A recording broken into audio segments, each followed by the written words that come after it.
A paz do Senhor, irmãos.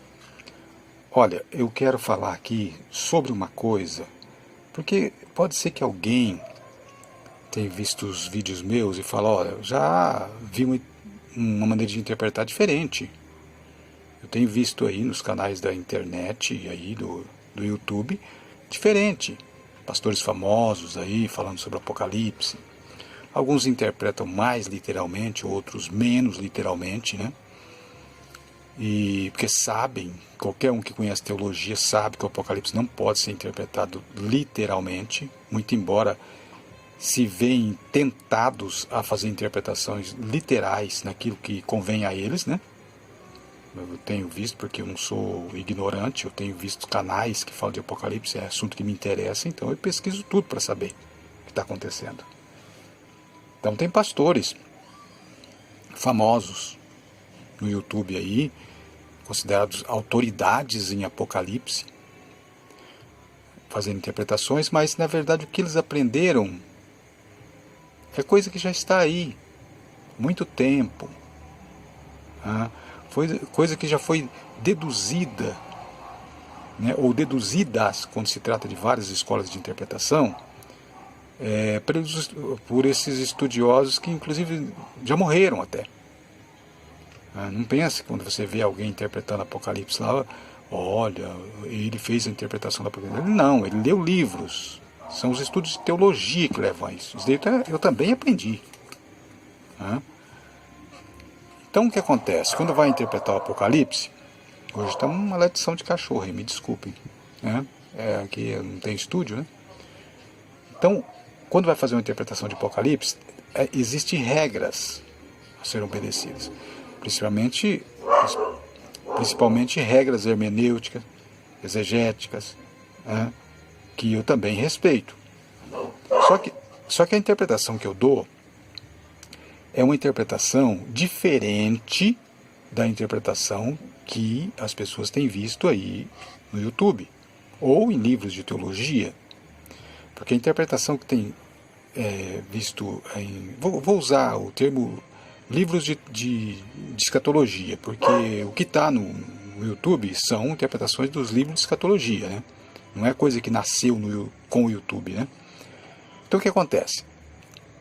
Primeiro eu vou dizer as 3 formas de se ler a Bíblia. E o Apocalipse tem sido interpretado pelos livros de teologia e de escatologia, né? O Apocalipse tem sido interpretado com base nessas regras que eu vou passar agora. Por isso que vocês têm visto que é diferente do que eu apresento. Então, são 3 regras de interpretação da Bíblia. A Bíblia deve ser interpretada historicamente. Como? Quando eu leio a Bíblia para saber o que ela contém de história. Então eu leio lá, no Gênesis, fico sabendo que Deus criou o homem. O homem teve a queda, e essa queda aí, ela repercutiu até hoje. Então o homem se tornou pecador, a semente que veio de Eva, né, se tornou pecadora, como Deus disse a Eva lá, né, porém inimizade entre a tua semente, né, e a semente da serpente. É claro que ali é num sentido figurado. Essa serpente lá significa o diabo. Ou seja, é claro que também a serpente física, o animal, não é nossos amigos.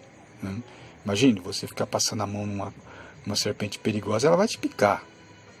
Mas também a Bíblia ela tem a linguagem, que é uma linguagem figurada. Ali também significa o quê? Olha, Eva, de agora em diante, olha, Satanás, de agora em diante, vocês não serão mais amigos. Porque ali, Satanás posou de amigo. Ah, não, come do fruto aí. Então Deus já ia colocar como inimigo a semente da mulher e a semente da serpente. Serpente física. Mas também a serpente que estava ali no Éden, que era Satanás. de maneira que nós consideramos ele como inimigo. Há uma inimizade entre o que serve a Deus, né, e aqueles que servem a Satanás, que são a representação do diabo aqui na Terra. Ninguém vê o diabo por aí se divertindo nas baladas, mas estão aqueles que são filhos de Satanás. Eles estão lá.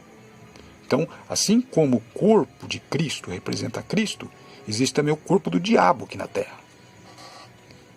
Então, quando o Pedro disse, olha, Satanás anda ao derredor, bramando como um leão, buscando quem possa tragar, não significa espíritos invisíveis, não é só isso.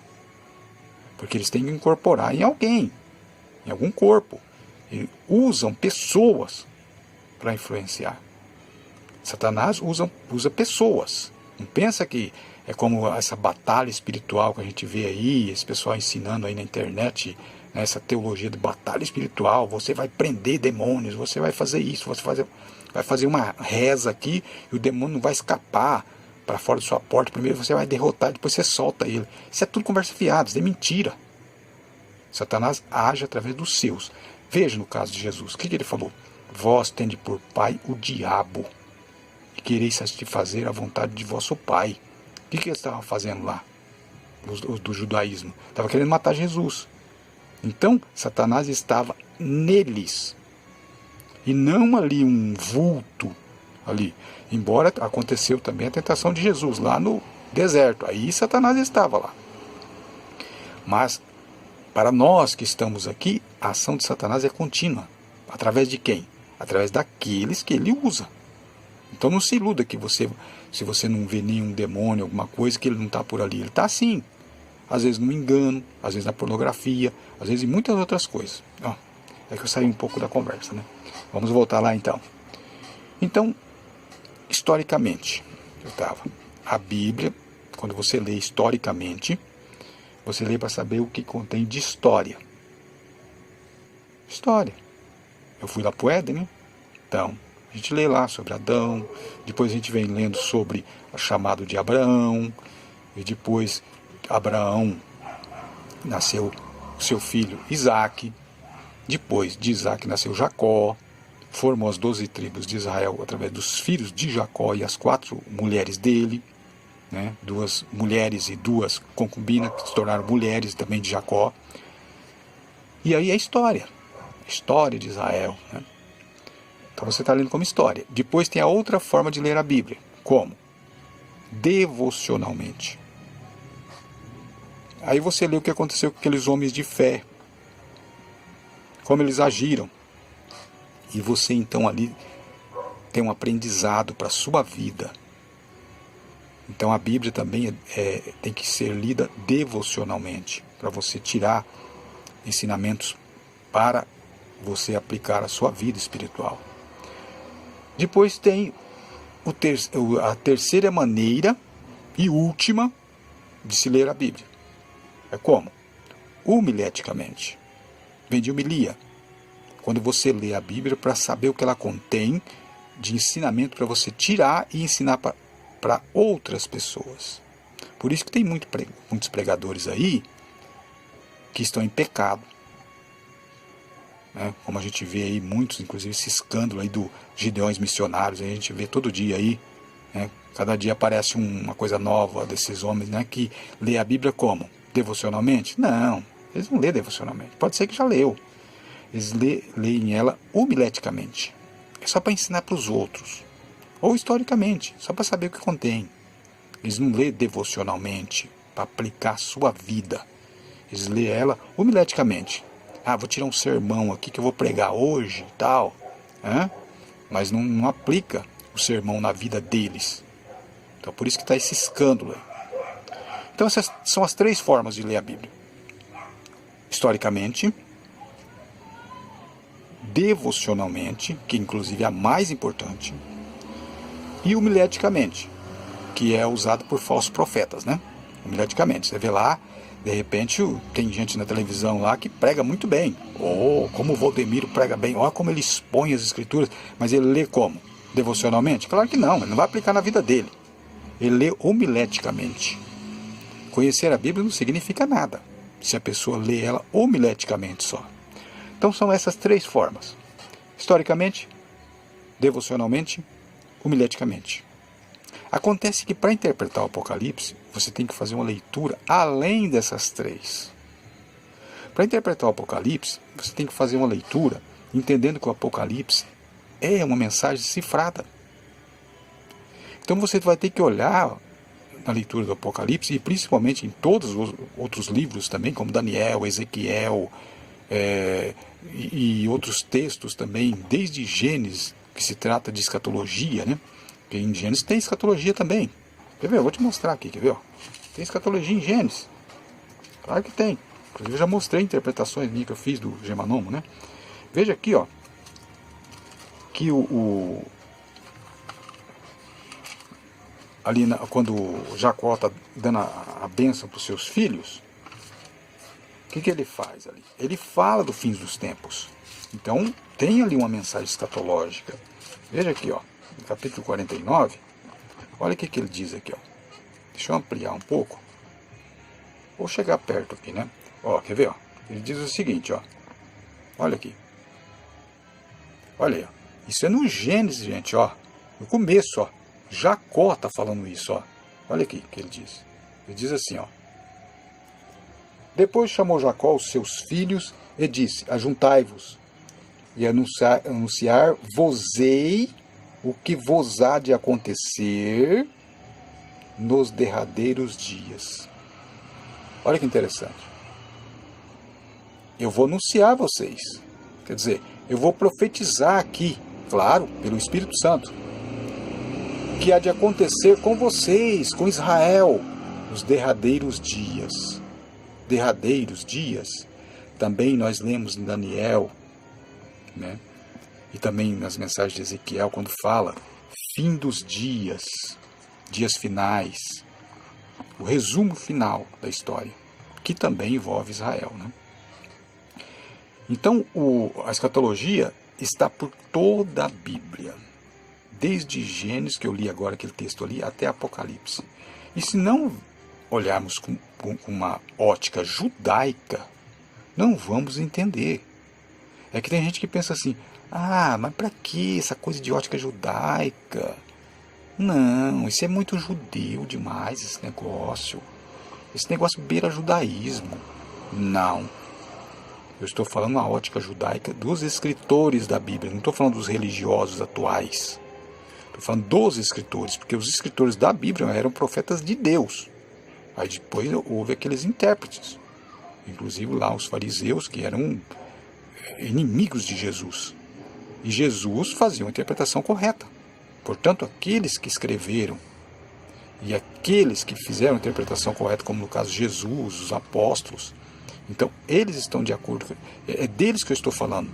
É com eles que eu estou de acordo quando eu falo da ótica judaica. Então, qual era a ótica judaica da leitura de escatologia?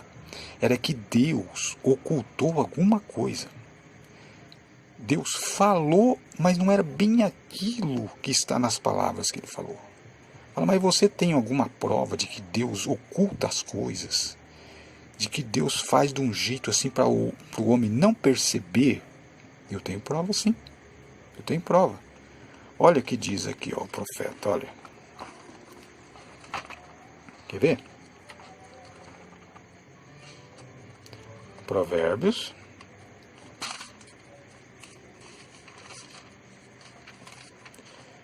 25, 2. Olha o que está escrito aqui.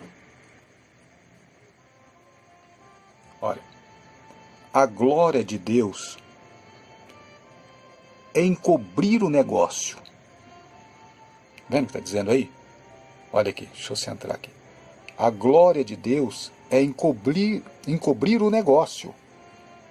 Aí depois vem a segunda parte do texto. Está dizendo o quê? Veja que é ponto e vírgula, ó. Não é vírgula. Mas a glória dos reis é tudo investigar. O que esse texto quer dizer? Esse texto quer dizer o seguinte: que Deus mantém-se. Espera um pouquinho, deixa eu... Isso aqui está meio longe, né?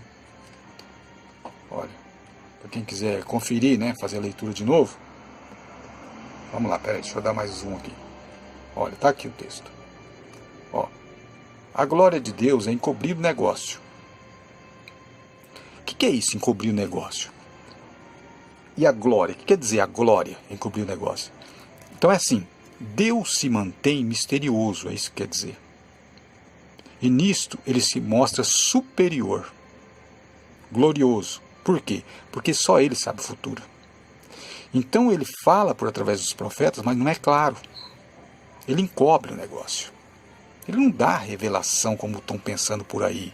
Ah, mas Deus revela tudo aos seus servos, os profetas. Claro que sim, revelou sim, os profetas aqui, ó, os profetas da Bíblia aqui, ó. Está revelado sim. Mas você vai entender? Se nem eles entenderam, nem Daniel entendeu, ele perguntou o que é isso, o que será o fim disso? Então Deus revelou sim aos profetas. Só que nem eles entenderam.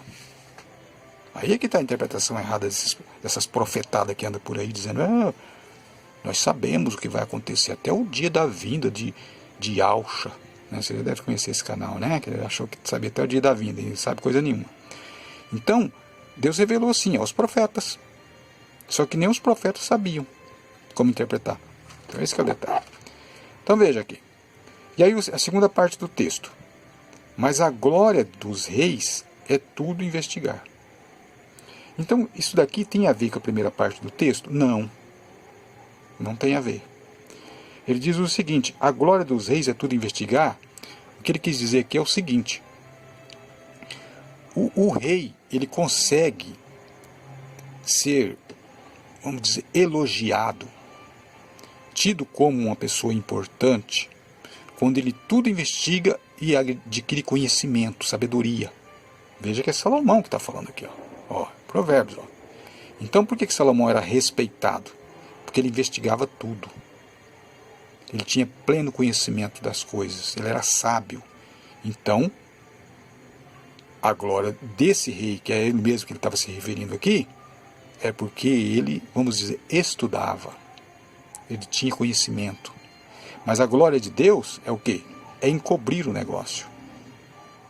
Então, Deus é glorificado, temido, exaltado, justamente por isso, porque só Ele sabe o futuro. Então, a glória de Deus é essa, de que só Ele detém o futuro, só Ele sabe o futuro. Então, Ele encobre o negócio, o futuro. Os homens não sabem.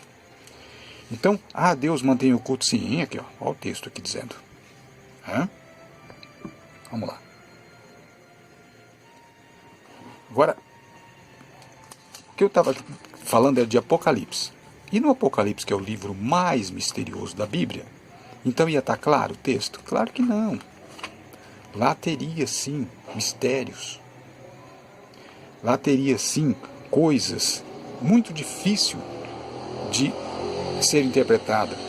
Diferentemente do que a gente vê as pessoas querendo interpretar, até dá uma impressão que sabe o futuro. Olha, vai ser 3 anos e meio de 1000 maravilhas. O anticristo vai reinar 3 anos e meio. Vai fazer de tudo para agradar o povo. Vai ser o maior bonzinho mesmo, 3 anos e meio. Mas depois dos 3 anos e meio, você está cansado de ouvir isso. Você que gosta de Apocalipse, o que tem disso, dessa explicação? Aí depois de 3 anos e meio, ainda dá uma data exata ainda, hein? Depois de 3 anos e meio, aí ele vai virar a casaca. Ele vai deixar de ser bonzinho. Ele nos primeiros 3 anos e meio, ele vai fazer um pacto com Israel. Vai construir um templo. Israel vai gostar disso. Paz para todos. E aí depois, passados 3 anos e meio, ele vai querer pôr uma estátua dele lá, uma imagem, e vai querer ser adorado. Aí depois desses 3 anos e meio que ele colocar a estátua dele lá, vai ser os últimos 3 anos e meio da grande tribulação. E aí nesses últimos 3 anos e meio, eles dizendo, né? Nesses últimos 3 anos e meio, aí o que vai acontecer? Israel vai se revoltar, vai fazer rebelião. Aí o anticristo vai guerrear com Israel. Nesse tempo, a igreja já estará lá no céu com Cristo. E aí não sei o que. Dá uma impressão que eles já sabem o futuro. Tudinho, até data. Eles são contra dizer que Jesus vai vir em tal data ou não, mas eles próprios afirmam que vai ser 3 anos e meio e depois mais 3 anos e meio. Ué, tá dando data também. Estão falando de data. E se esses 42 meses que está falando em Apocalipse for figurado? Fala assim, alguém vai dizer assim, mas então peraí um pouquinho. A gente lê em Daniel, capítulo 12, né, que é uma referência antes de Apocalipse, né? A gente vai ver aqui em Daniel, capítulo 12, que fala desse tempo e tempos e metade de um tempo. Espera um pouquinho que eu já vou abrir lá. Aqui, ó. Daniel, capítulo 12. Olha aqui. Aqui, ó. Olha o que diz aqui. Eu vi o homem vestido de linho é sacerdote, que estava sobre as águas do rio. Quando levantou a sua mão direita e a sua mão esquerda ao céu, e jurou por aquele que vive eternamente, que, depois de um tempo, e tempos, e metade de um tempo, e quando tiverem acabado de destruir o poder do povo santo, todas essas coisas serão cumpridas. Vejam, um tempo, um ano. De tempos, mais 2 anos. Né? E metade de um tempo. Como é que sabe que esse tempos é mais 2 anos? Por causa dos 42 meses. Né? Porque aqui também, ó, que fala, ó. Quer ver onde que é que está aqui? Aqui fala 1260 dias, ó. Agora me esqueci do texto, onde que é? 1335. Aqui também fala de 1290 dias, né? Ah, não, desculpa, aqui não fala 1260 dias, não. Aqui fala 1290 e 1335. 1260 vai falar lá em Apocalipse. Que é essa referência aqui, ó. Essa referência. Em Apocalipse a gente lê lá no capítulo 12, vai falar do 1260 dias, que são os 3 anos e meio. Aqui, ó, capítulo 12, ó. Ó. Cadê? Aqui, ó. 1260 dias. Tá vendo? E também fala aqui, ó. Um tempo e tempos, metade de um tempo. Fora da vista da serpente, tá vendo? Agora, o que eu tenho que pensar? Eu tenho que interpretar como sendo 3 anos e meio mesmo? Não. Por quê? Já que o Apocalipse refere-se a textos do Antigo Testamento, porque tudo que você vê aqui embaixo, ó, essas referências aqui são textos do Antigo Testamento, o Apocalipse é um mosaico de profecias do Antigo Testamento. Então o que eu tenho que fazer? Eu tenho que buscar lá no Antigo Testamento alguma coisa que se refere a 3 anos e meio e que foi marcante. Aí que eu vou entender o Apocalipse. O que é esses 3 anos e meio? O que seria esses 3 anos e meio? Eu tenho uma referência muito importante no Antigo Testamento de 3 anos e meio. É muito importante mesmo. E era uma época em que os falsos profetas predominavam. Nunca houve uma época como aquela de tanto falso profeta, de tanto governo maligno sobre os servos de Deus. Sabe que tempo que é? No tempo de Acabe, Jezabel. Ela tinha 450 profetas de Baal e mais profetas de outros deuses. E houve aquele desafio de Elias. E aconteceu que naquela época ficou 3 anos e meio sem chover. 3 anos e meio sem chuva. Israel passou por uma grande seca, fome. Foi terrível. E houve um desafio com os falsos profetas. Note que, quando fala das 2 testemunhas, também é figurado, refere-se ao que acontecia naquela época. Fala de quem lá, nas 2 testemunhas? Faz uma referência a Elias. E o Apocalipse, como está falando do imperativo dos falsos profetas, ou seja, quando os falsos profetas estariam ensinando muita mentira, seria a época que Deus ia intervir. Então Deus faz essa referência lá ao Antigo Testamento. E lá existe esses 3 anos e meio, que aconteceu com Elias. E nesses 3 anos e meio, muita fome. E um detalhe importante, que agora vem a parte da interpretação figurada, que é o quê? 3 anos e meio, o céu ficou fechado para Israel. Durante 3 anos e meio, Deus fechou o céu para Israel. Não chovia. Já no Apocalipse deve ser interpretado espiritualmente. A interpretação é figurada. Então, como que eu vejo em Apocalipse? Que esse 42 meses, 1260 dias, não é literal, é figurado. E como o Apocalipse me reporta para o Antigo Testamento, a referência mais importante desse 3 anos e meio é no que se refere a Elias, o desafio de Elias. Veja que tem tudo a ver com o Apocalipse. Houve lá o desafio de Elias, onde ele destruiu os falsos profetas. Então, esses 3 anos e meio, o céu estava fechado para Israel. Note que na graça, no tempo da graça, que é que nós estamos vivendo, o céu está fechado para Israel. Naquela época esteve fechado com respeito a chuvas, físico, a vida física estava privada. Agora, na época da graça, Israel não aceitou o Messias. Então o céu está fechado para Israel. Nesses 42 meses, 1260 dias. Mas não é 1260 dias, literal. Por quê? Porque esses 1260 dias que o Apocalipse faz referência, seria a época em que estariam os gentios pisando a cidade santa. Estaria sob domínio dos gentios.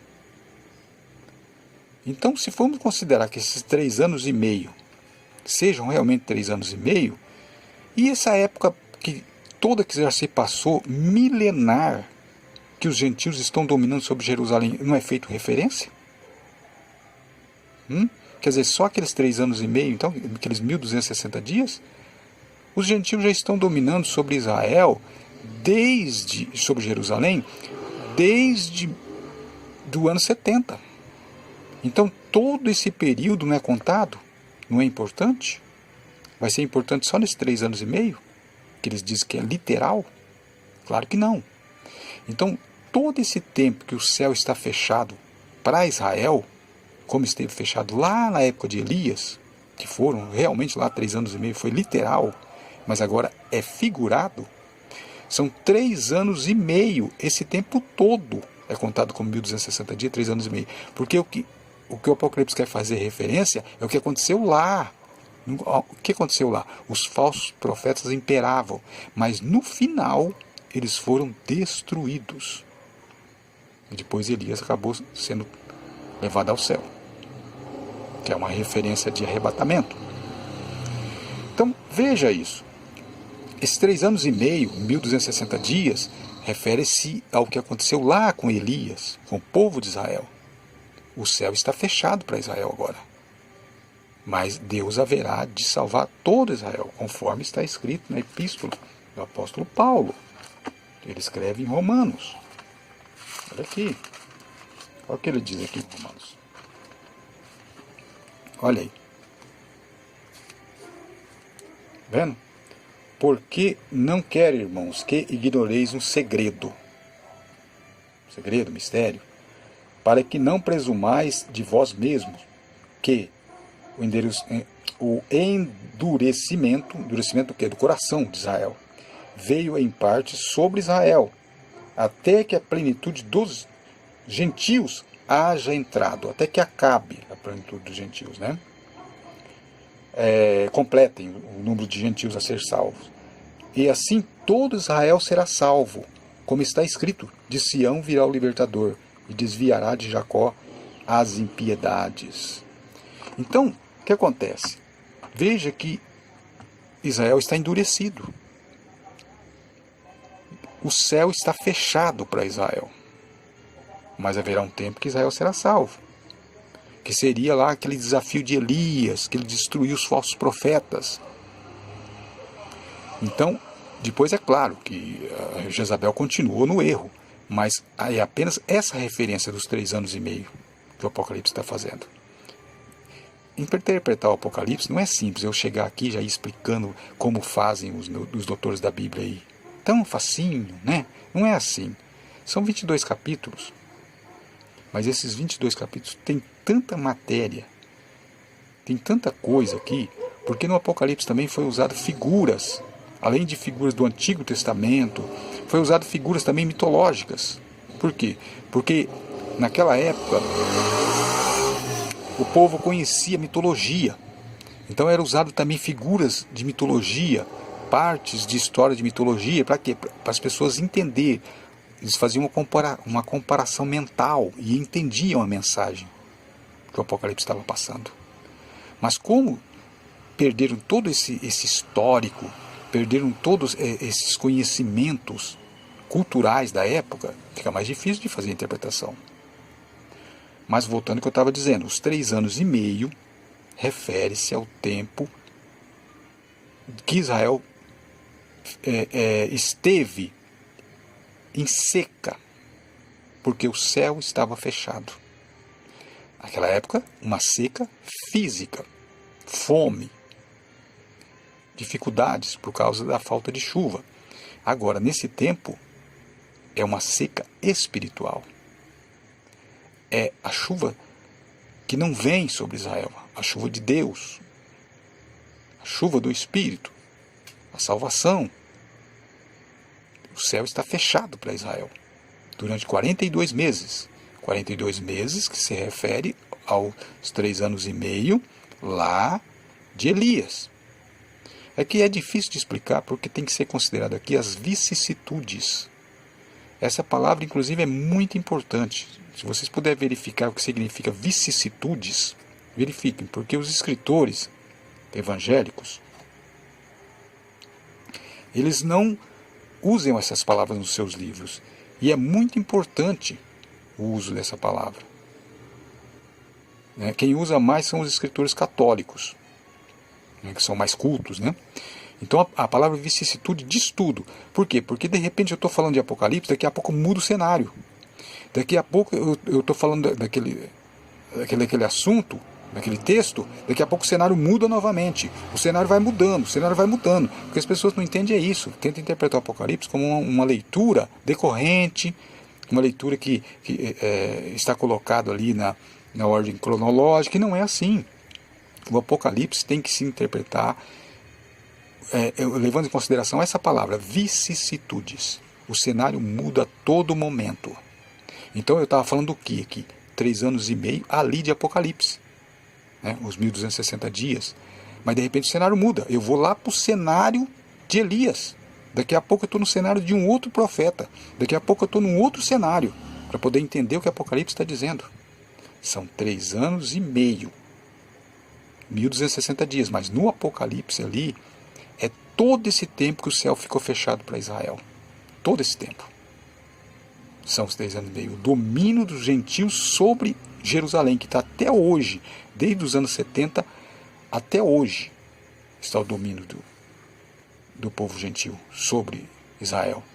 Então, o domínio da besta, por assim dizer, está desde aquele tempo. Não é agora. Não é agora que vai manifestar um homem, aparecer um homem aí que vai dominar o mundo e tal. Isso é tudo ilusão. Não é isso. O apóstolo Paulo disse: o mistério da injustiça já opera. Então, claro que eu vou explicar em outros vídeos também. Não é fácil de explicar sobre isso. Por quê? Porque já está na mente. Tudo que é ensinado aí, de que o Apocalipse é fácil de interpretar, que os doutores da Bíblia sabem tudo, sabem até o futuro, 3 anos e meio exato, depois não sei o que, tribulação. Isso é tudo conversa fiada. Não vai acontecer isso daí. Por quê? Porque Deus não revela ao homem o futuro.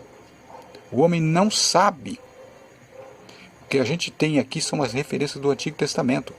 Nós vamos lá para poder entender, 3 anos e meio refere-se ao tempo de Elias. O céu ficou fechado para Israel.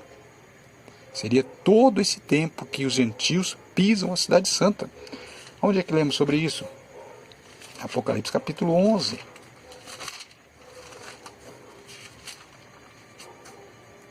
Apocalipse capítulo 11, quer ver? Vamos lá. Olha aqui. Olha aqui, ó.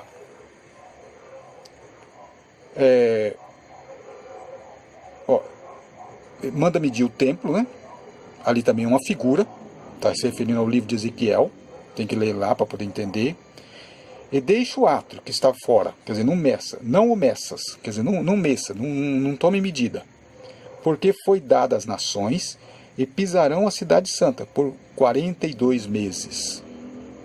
Agora me diga. Os gentios estão pisando. Pisando quer dizer dominando. Sobre a cidade santa, quanto tempo? Desde os anos 70. Do ano 70 depois de Cristo.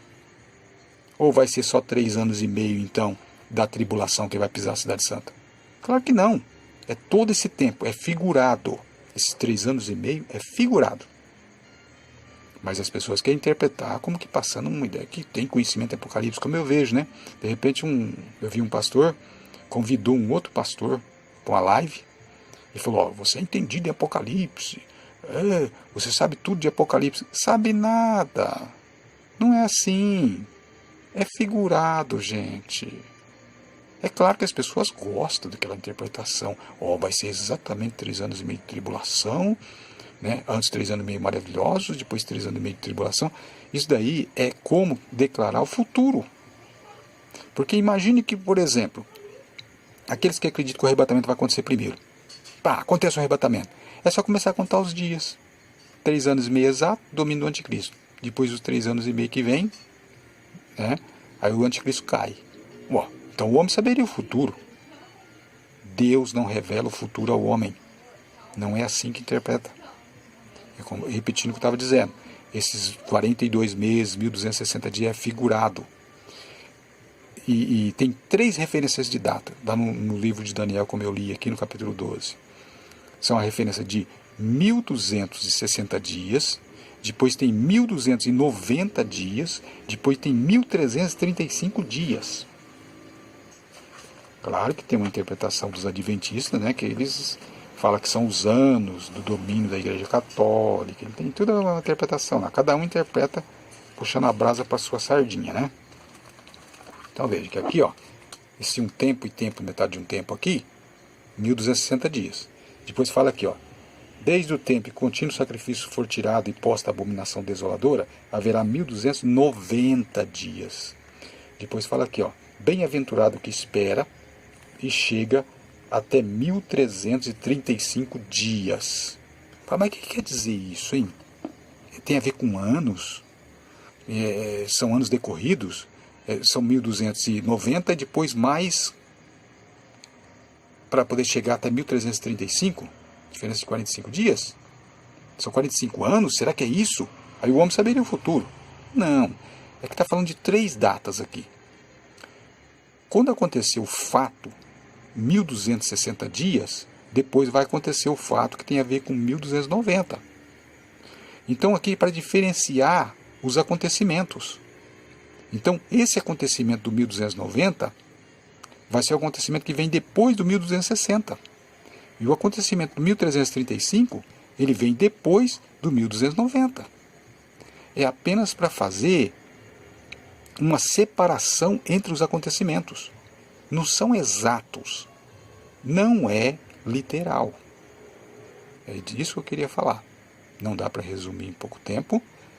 Depois eu vou ter mais vídeos explicando que a literalidade do Apocalipse, que é aplicada em alguns casos por pastores, é totalmente infundada e também não faz sentido, porque aí o homem saberia o futuro. Com base de que o homem não sabe o futuro, eu digo que é apenas uma coisa que foi feita por considerados homens importantes do passado e está sendo ensinado até hoje. Mas é um erro. O homem não sabe o futuro. Obrigado por ter visto meu vídeo. A paz do Senhor.